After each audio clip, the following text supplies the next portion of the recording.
Hey everyone, welcome to episode 7 of the Heritage Arts Podcast. We're Tim and Kayla, owners of Heritage Arts Co., located in Minnesota. This is a podcast about arts and handcrafts, and today we will be talking about knitting and cross-stitching. Thank you to all of our returning viewers, and a warm welcome to any of our new viewers. It's November. Oh, it is November. And does that mean we can have Christmas music up already, or are we waiting? We're waiting. I am strictly... You are strict. It has to be after Thanksgiving, Yes. So Black Friday, bring on Jingle Bells, but before then, no. No. Yeah. Yeah. So... We have had snow already.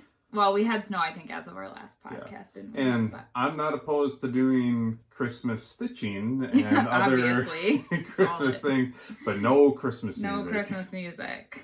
I'm a Scrooge when it comes to Christmas music until Black Friday, and then I am jolly old Saint Tim. Okay. Saint Timothy.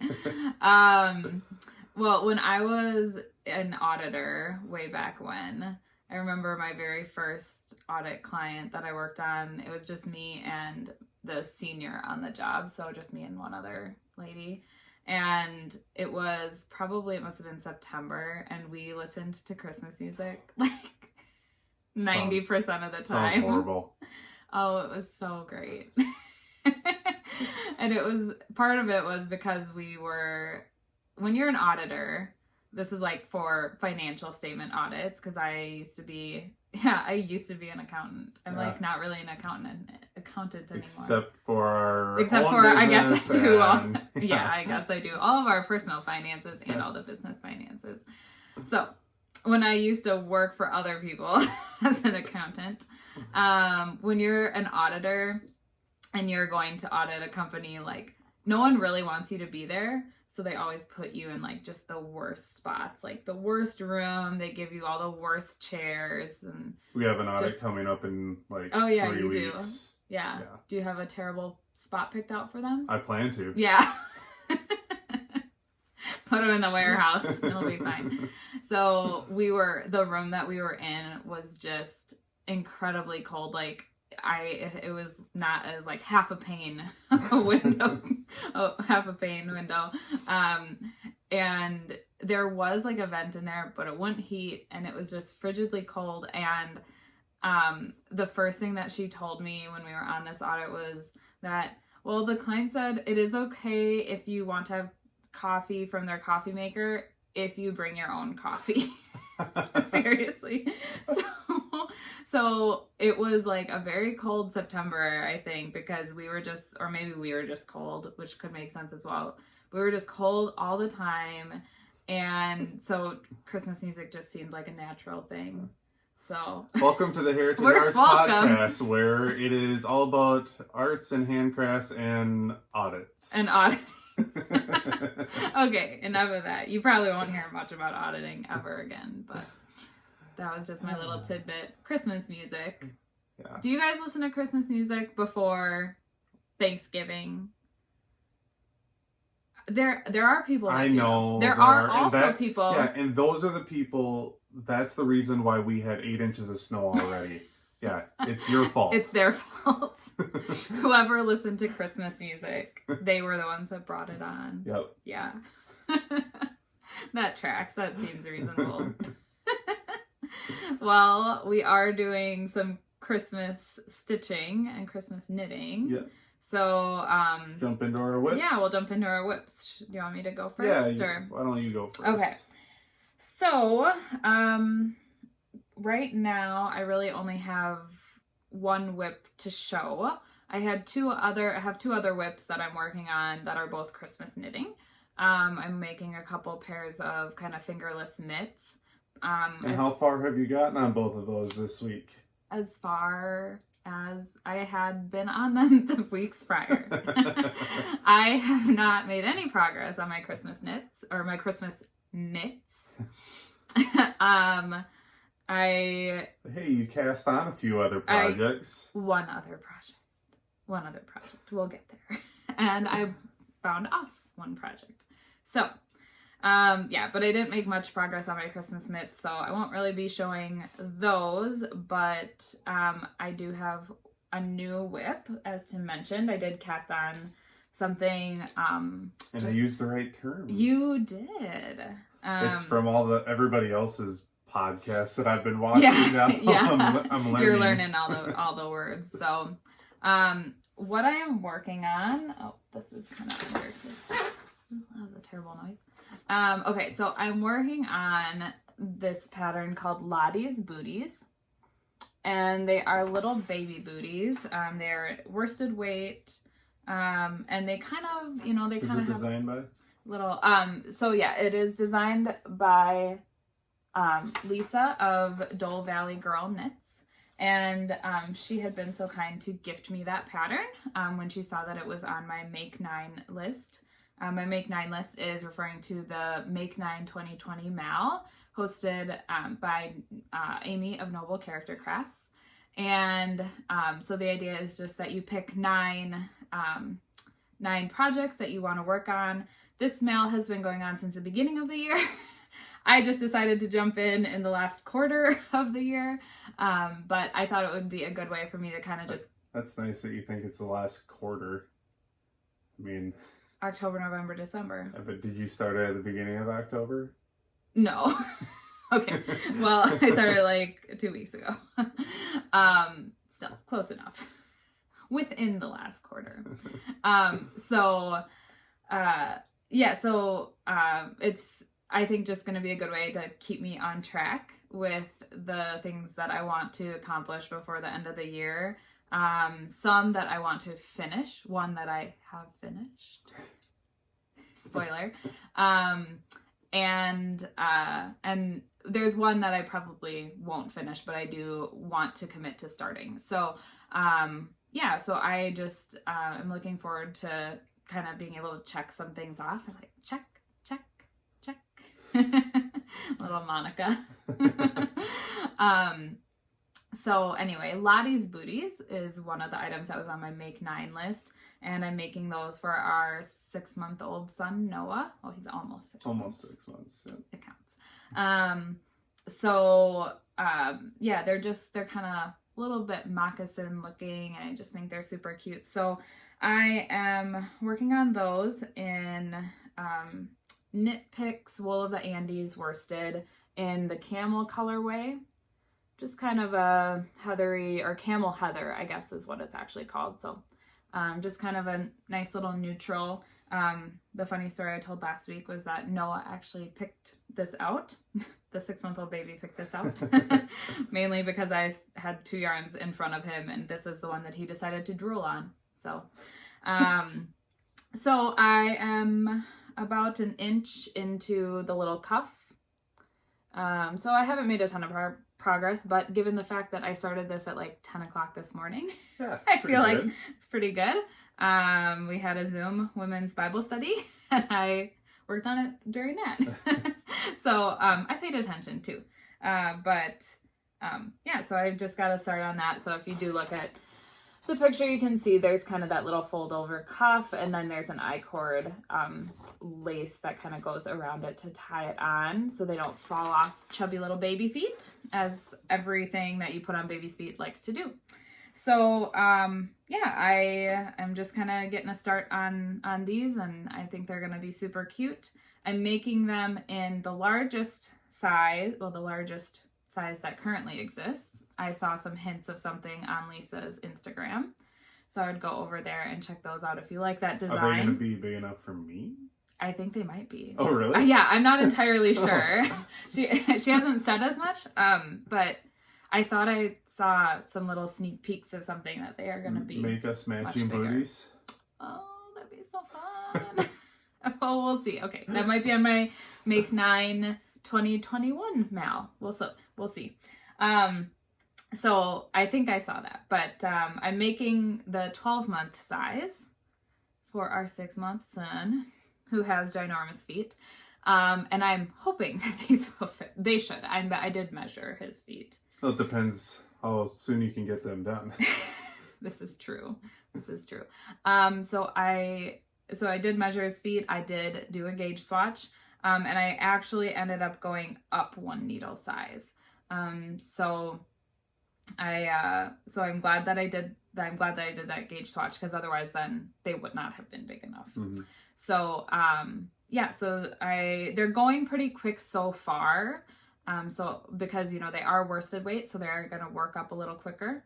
So I hope I can get them done pretty quick so that he can wear them, because it's getting chilly and he's outgrowing everything. Yeah. So that is my one more active whip at the moment. Yeah. So what about you, Tim? Hang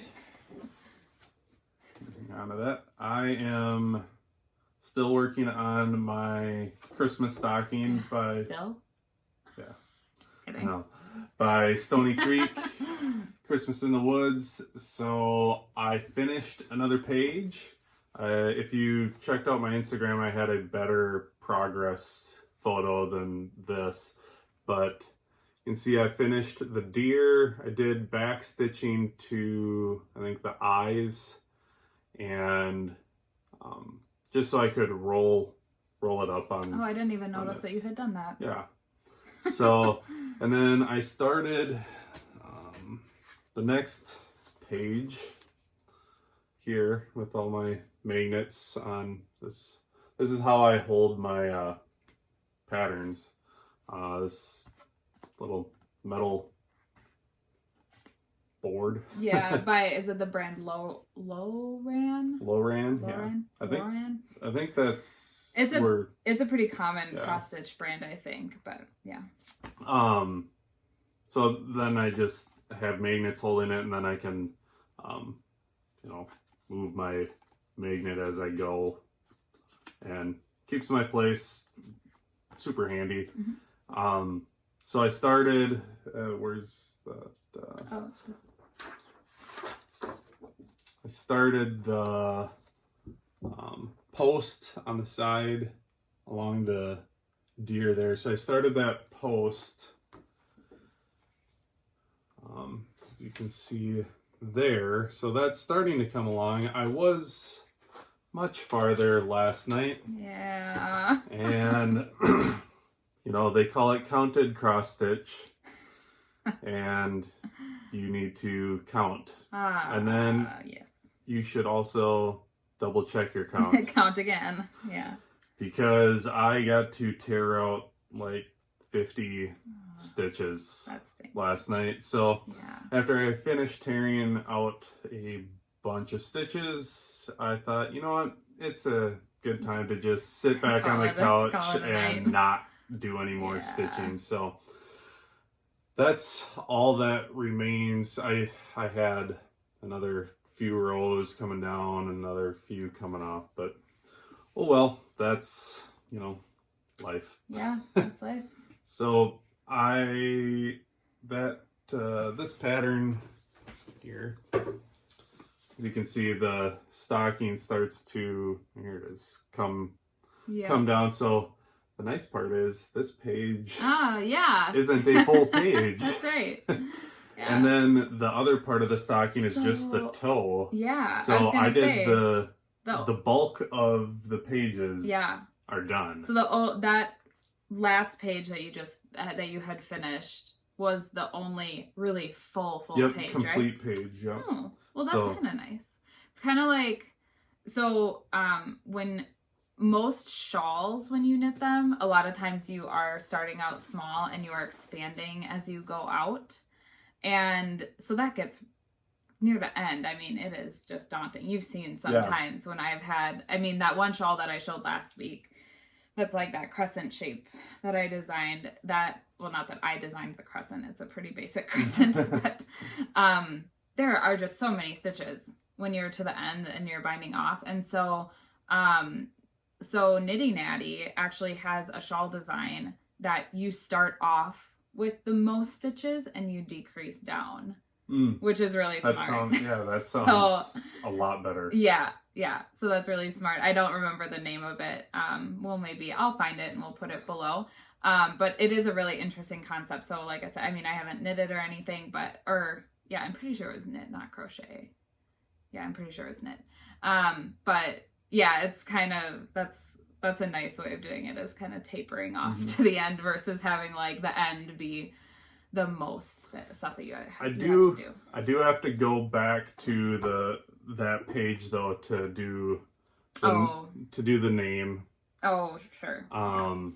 Which I still haven't figured out if I want to do Tim or Timothy. No, do Timothy. Oh. That's how I was gonna do it when I was. I asked you like a week ago, and you said I have no idea. Oh, well, was our son grabbing like my nose or my face or my ears or any other? If he was awake, he was. Yeah, he was. Okay, so I might not have been paying full attention. Well, still, if you have a strong opinion one way or the other, I haven't decided, but apparently Kayla has decided what I'm doing. I don't know. I thought Timothy. I don't know. My mom's name is Kathy. Her full name is Kathleen. She has Kathleen on hers. I think on the stocking I have now, though, it just says Tim. I don't think your stocking has any name on it right now. That could also be right. I don't think it does. I think we just bought it at Shopco. Which, is Shopco even a thing anymore? No, I think it's out of business. And even when it wasn't business, it was a very regional thing. So I bet most people haven't even heard of it. Yeah. If you've heard of Shopco, shout out below. If you've heard of Shopco, I bet you're a fan of Quick Trip as well. So like the real Quick Trip. Yeah, the real Quick Trip with a K. Not a Q. We see you people from Texas coming at us. It's with a K. That's the real Quick Trip. Anyway, before we offend everyone else from not on the their upper gas Midwest. station preferences. That's we don't have a lot that we're working on. We will shortly, and we'll get to that with all our scouting. But moving to our FOs, I guess. Yeah. Should we show off my big one? Yeah. Yeah. It's my faux set crop. I'm finally done with it. Not that it took it did kind of take me a while. So yeah, this is it's done-ish. I was gonna say, do I see a string there though? Okay, so I don't have all of the ends woven.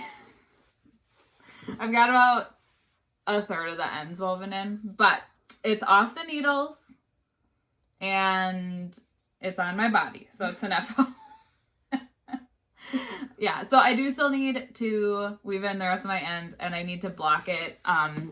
You can kind of see on the back, it's like a little bubbly, but that'll get blocked out once I block it. So it's done like my Christmas ornaments that I've made are done. Yes. I think I have. Yes. Yeah, I have one right here. Yeah, this Christmas ornament is also done. Yeah. Not quite. I bet I'll finish mine before you finish yours. Yeah. Yeah. But that was actually something interesting I have noticed, starting to see more of the cross stitch side of the crafting world, is that I've seen the term FFO, which is fully finished object. So that would be like, pretty much ready to put on the wall, or a stocking that's all sewn up and everything. And I was kind of surprised that I hadn't heard that terminology more in the knitting world. But I think this is a FO. It's an FO, I guess. But I would it's say, not right? an FFO. Yeah, but maybe not an FFO. Well, definitely not an FFO. Yeah. So I think in knitting we tend to just say like, oh, it's off the needles if you're done knitting it, but like nothing else is done. I've definitely seen people that will openly admit like, oh, I just wear my sweater without the ends woven in. I've seen that before. And, people have different opinions on stuff that they want to block or not. I think most people would block maybe a sweater, but like socks, some people block them, some people don't. So kind of differing degrees of finished objectness. But I kind of like that idea of being able to like declare something an FO or an FFO. So this would be an FO, not quite an FFO. Detected at the front door. Okay. Our ring had motion detected at the front door. I wonder if it was a moth or something. Oh, yeah. Or a spider. Ooh, Halloween. Maybe a trick-or-treater. I kind of doubt it, but... That's tomorrow. Oh. Yeah. Okay. And we told everybody it's November, because well, that's when they'll see it. It's a tardy trick-or-treater. Coming late. Anyway. Okay. Gosh. So FOs and FFOs. This is an FO, not quite an FFO. But it is off the needles. It is wearable. I really love it so far. I'm gonna see there is motion detected at our front door. We are trying to figure out what this is. Let's find out let's who see. is here. Okay, now that we've figured out that there wasn't anything at our door, we think it might have just been the neighbor's lights coming through on the camera. So what were we talking about? My sweater being an FO. I think that was literally it. And I was just rambling, so. Probably. So we can be done talking about my wonderful sweater. Oh, I didn't really say anything about my sweater, so if anyone new is watching, they wouldn't know. That's true. This is the Faucette sweater designed by Devin Ventry. It is using a couple different dyers. This teal here is a custom colorway that Camp Fibre Yarns, Laura of Camp Fibre Yarns, dyed up for me. This charcoal is from String Theory Hand Dyed Yarns, which is now out of business, but you can certainly look it up in Ravelry Stashes, which is where I bought mine. And then this kind of brownish, orangish, tannish color is called Brulee, and that's by Brine Dye Works. So some neat indie dyed colors. I actually had this teal as kind of some scraps, some leftovers from a couple other projects. But then the other two colors I kind of picked out that I had in mind to go with the teal. It's just a nice, I got a couple different neutrals in there. I feel like I've found a couple different things in my wardrobe that I'll be able to wear it with. Mm-hmm. And so, yeah, I'm really happy with how it came out. There was a long decision over whether to crop it or not, and I decided to crop it. Yeah, so this is my first, well, it's not my first sweater for myself. It's the first one that I like. I had knit a sweater back in college that maybe I'll pull out someday if I find it, but, it doesn't fit very well. It never fit very well. And it was just, I was totally bunting. It was just a really basic raglan sweater, but and it actually has a fun story behind it, so I will bring it out someday, but I don't wear it. It just kind of sits in a sentimental storage bin. So this is my first legit garment for myself that I put a lot of effort and money and work into, so I'm very proud of it. So that's my FO. Right. I have 2 or 3 FOs. Number 1 was today I finished the raking and yard work now that all the snow melted, and right. I could get back to doing that. Right. So that was a lot of work. I spent a lot of time out there. And glad to have that done. But yes. That has nothing to do with arts or handcrafts, but that is an FO that I'm glad to have off my yes. plate so I can get back to more arts and handcrafts. Yes. But you did do something creative. Yes. This morning I carved a pumpkin, and we'll post that over on your face. Yes. Having a 6-month-old means you get to carve fun pumpkins now again, and we carved fun pumpkins a couple years ago. But not Piglet.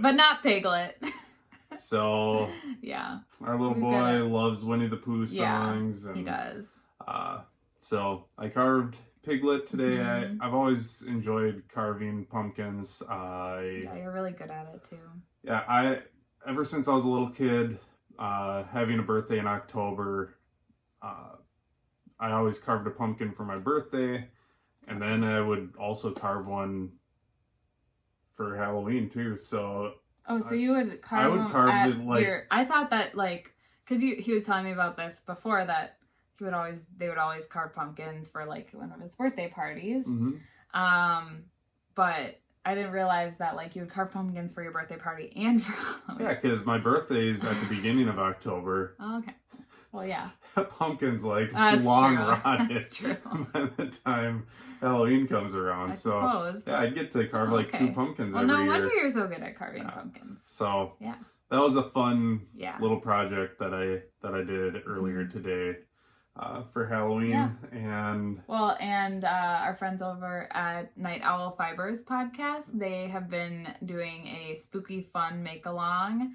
And on their last podcast, Brenda said that you could carve a pumpkin and enter it in the mail. So I did. So he did. It was on Instagram with the hashtag. So late to the party, but made it in just under the wire. That's kind of the theme of any of the make-alongs. Just under the wire. Okay. Do you hear that? Oh, I do. Kayla's Christmas list. Christmas list. I always have to say it. You do. And you always make fun of me because I'm such a goober. But that's okay.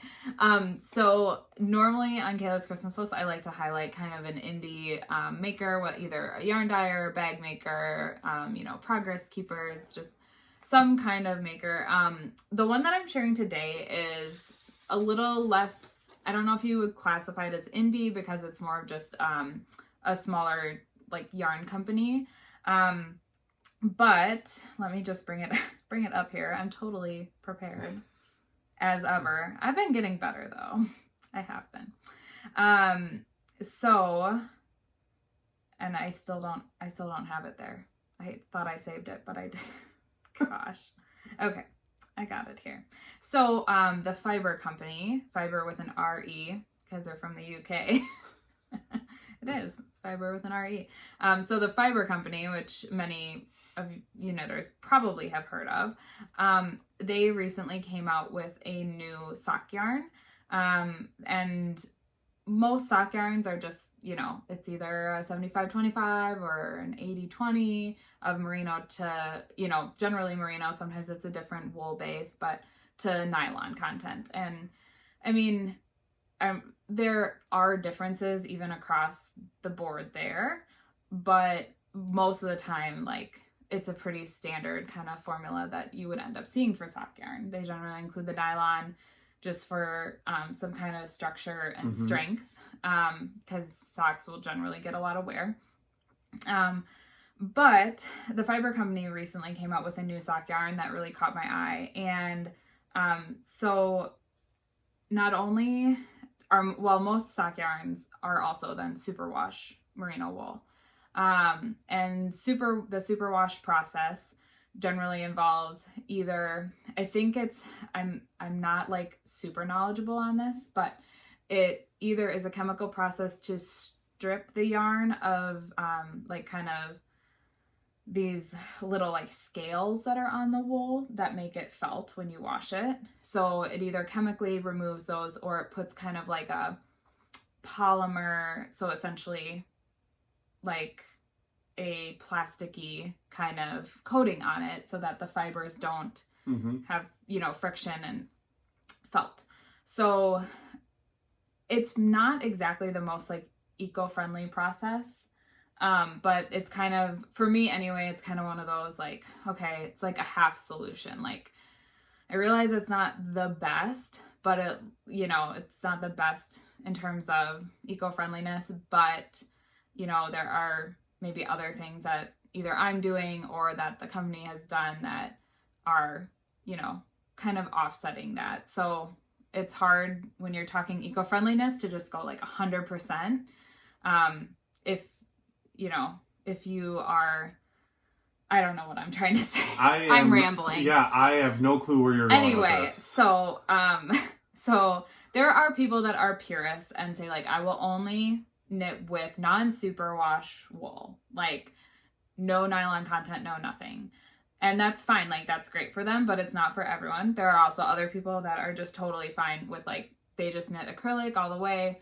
And I have my own opinions about that, but be that as it may, I tend to find myself in the middle. So I will use superwash yarns that, maybe have been treated, so that you can wash them, because at the end of the day, like, sometimes that is just gonna make it more convenient. And at the end of the day, I'm also still contributing to kind of the slow fashion movement versus buying something from a store that maybe has not the best production, streams or, I don't know what the word is. I'm totally blanking. I'm super rambling. Anyway, okay. What does this have to do with this company? Christmas list. Okay. Yeah, Kayla's Christmas list. The Fibre company has put out a new sock base. And it really caught my eye because basically they have waited to put out a sock yarn until they could come up with a process and a production process that they were comfortable with. So what they are doing is that they have the wool content in it. It's actually, I believe, a wool yak base.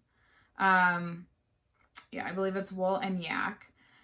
But it is treated with, they have come up with some kind of eco-friendly treatment for it so that it is washable. So it's whatever this process is, it's more eco-friendly than, I guess, the typical superwash methods. But the other part of it is that the nylon content in it is actually recycled. So rather than new production nylon, it's recycled nylon, which I thought was really neat. So super, super long story short,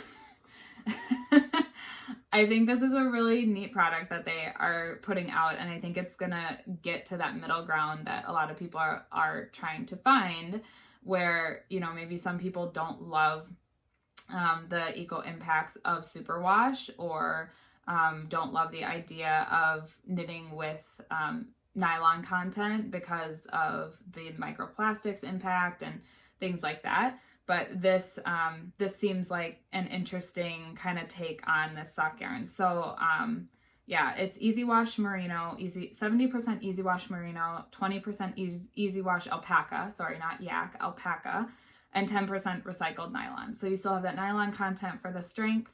And then the alpaca, I'm sure, is going to make it really soft and maybe give it a little bit of a fluffy halo.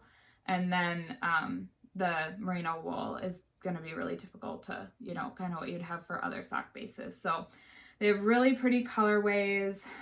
They're all, I'd say, kind of earthy, I guess I would say. You can kind of see there just some nice, like, very classic colorways. I really like the kind of greens and yellows. It's a little bit different, Kayla's Christmas list, but if you wanted to buy me some of those, you certainly could. Or maybe one of those. But the company again is the Fibre company, and the sock base is now called Amble, is their new yarn. So that's my Kayla's Christmas list. All right. Long and rambly. I have a lot of thoughts and opinions. About everything. Maybe someday I'll delve deeper into, how could you delve deeper? No. You could. More of an educated deep dive onto the ideas of natural fibers, nylon, things like that.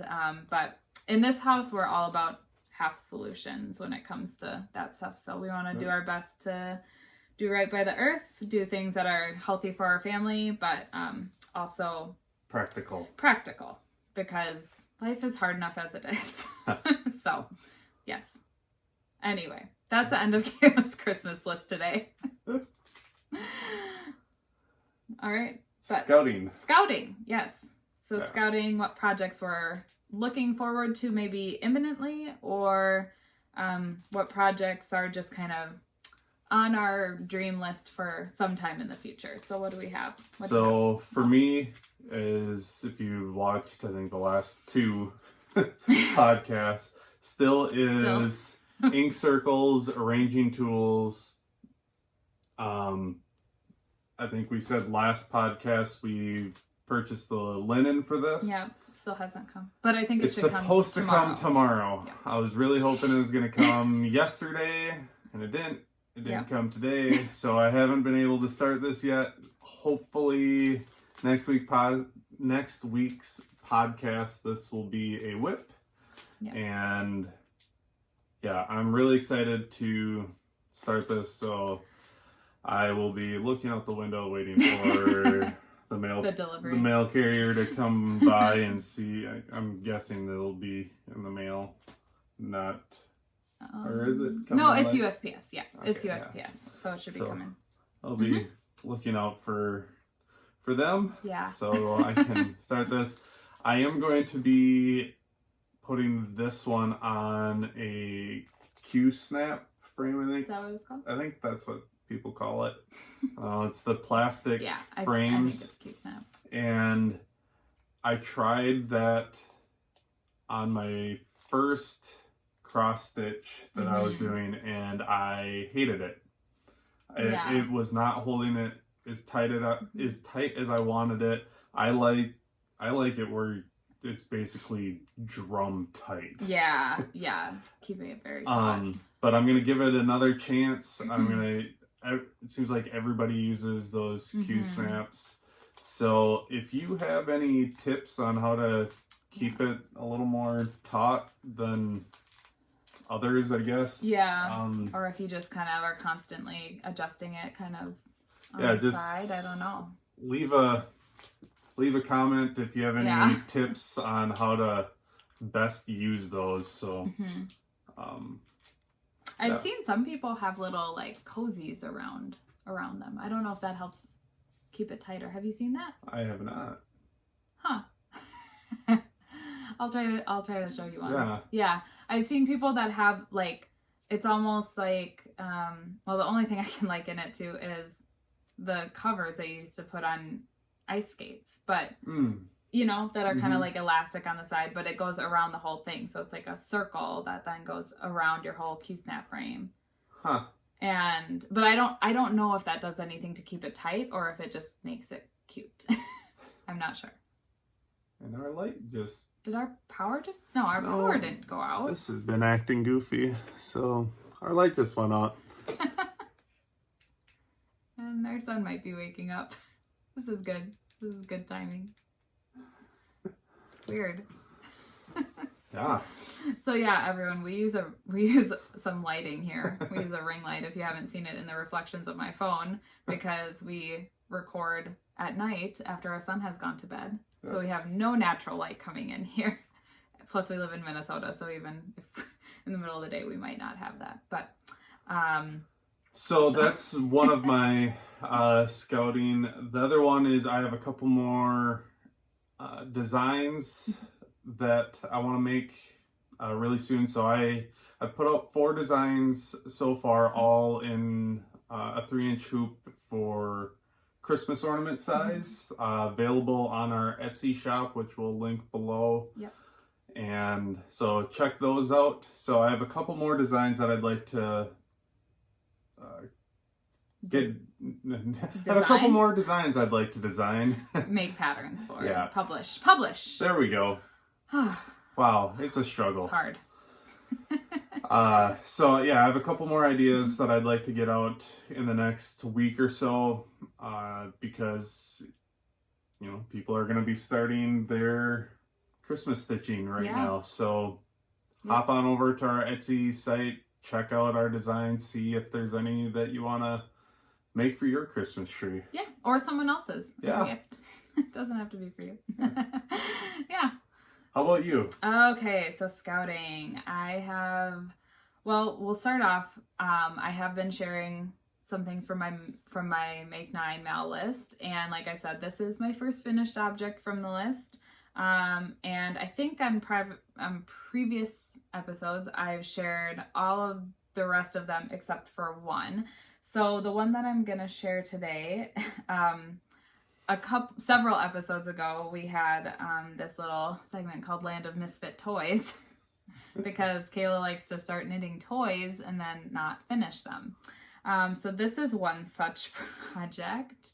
And on my Make 9 board, which will just pop over here. Well, I guess we won't pop the Make 9 board. We'll just show a picture of the pattern. And I'll just keep pointing at Tim. So one of the patterns is called Boy Bear. And I can't think of the designer's name off the top of my head, but we'll put it right below. So Boy Bear is the name of the pattern, and it's a little stuffed bear. And so I have a little head done, a little head and nose. I thought that was like the body and the head. I'm like, honestly, that doesn't look really like a bear. It's a little like two-piece snowman of brown snow. No. Stay away from brown and yellow snow. Okay, so this is like the head and then the little snout of the bear. Even though I realize it looks like a turd, it's actually a bear. I didn't say it. But everyone was thinking it. So anyway, I have the head done. I've had the head done for 6 months, 7 months, I don't know. Somewhere around there. And I stashed it away. But now it's on my Make 9 list. So I have to do it, you guys. I have to do it. So yes, I have the head, and then I have like a little ear that was done and put onto a stitch holder because I needed the needles for something else. I think for actually one of my pairs of Christmas mitts. But so I am working it in Knit Picks Wool of the Andes in the chestnut colorway. Just a classic little kind of bear color, I feel. And I think I was working it on US 2 needles. I don't remember. I don't have them. They're not here. Do you know the needles though that you're gonna grab? Like it's not like you're not gonna accident... Okay, yes. So yeah. I do have it noted on my Ravelry page, on my Ravelry project for this. So I will know when I actually get back to it. So yes, I will be going back to this. So this is kind of, I've been including my Make 9 in my scouting, but I have it stuffed with some natural wool, as I did for some of the other little toys that I've done. I like using that instead of polyfill. So yeah, I will be coming back to this. I hope to finish it before the end of the year. So that was the last of the items on my Make 9. I think I've shared all the rest of them. So those are kind of my focused things that I want to work on for the rest of the year. But as I always am, I'm always looking at other patterns for further down the road. So I just have one this week that I'll share, and that is the Hazelnut Hat. And it just came out. It was just released this week by, let me double check the designer. But it is a really classic looking hat. It's not super complicated. It's just a single color. But let me bring it up here. So the Hazelnut Hat, designed by Pinecone Knits, and you can see it here. It's just like I said, it's a simple kind of beanie, but it looks like it has a folded brim probably. And just maybe some pearl or garter little segments. But it just is a really classic look, and I think it would look nice you could probably do it in kind of any color of yarn, whether you do like a speckled, but it just looks so classic and like a classic solid. And I guess I'm not sure. I probably should have looked this up. I'm not sure. It looks like it might be a worsted weight. So, I mean, it would just be really nice in even like that wool of the Andes, depending on how much it uses. You might be able to do, let me look here. So wool of the Andes, okay, it's 110 yards for one skein. So you'd probably need, you'd need 2 skeins of wool of the Andes, but it would just be a nice, really classic hat that could be a really nice budget knit too, where you're not maybe spending a ton of money on it. But that would be a great gift knit that people could probably still get done before Christmas. I won't, but it is kind of on my list for next year. It just looks like a really nice classic pattern. So again, that's the Hazelnut Hat. Alyssa Gilbert is the designer's name, but Pinecone Knits is a Ravelry handle. So that's, I think, the only thing that really stood out this week. It's been kind of a busy week. Yeah. So I didn't have a ton of scrolling time to look at all the things that I'm dreaming of making on Ravelry. But if you visit my Ravelry, you can probably look at my favorites and my queue and see just how many things really are on the horizon. But I like to, I'm liking trying to maybe specify a couple things that I want to focus on for each year, and just kind of keep me more on track with my knitting. So, yeah. All right. I think that's all we had this week. I think so. Yeah. So thank you everyone for watching. We'll be back every Sunday to talk more about all things handcrafted. If you enjoyed this podcast, make sure to hit the like button and consider subscribing to our channel. Also, make sure to turn the bell on so you're notified the next time we upload our next podcast. You can also find us on Ravelry, Instagram, and our website at heritageartsco.com, and also on Etsy. Yeah. We'll include links to everything in the description below. So keep on crafting. Thanks for watching.